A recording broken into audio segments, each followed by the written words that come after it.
Heartland University is one step closer to having the first veterinary school of medicine in the state. Brianna Harris is live in the studio with more on that story. Brianna?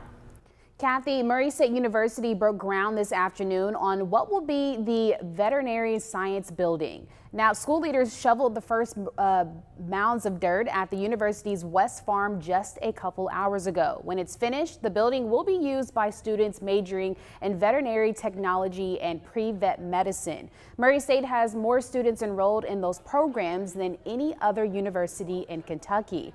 And the new building will be used by future students who enroll in the university's College of Veterinary Medicine, which will be the first of its kind in the Commonwealth.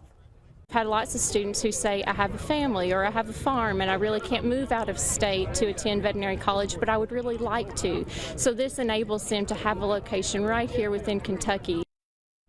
The more than 88,000 square foot building will have classrooms, laboratories, and office space. In 2024, Kentucky lawmakers included $60 million in the state budget to pay for the facility.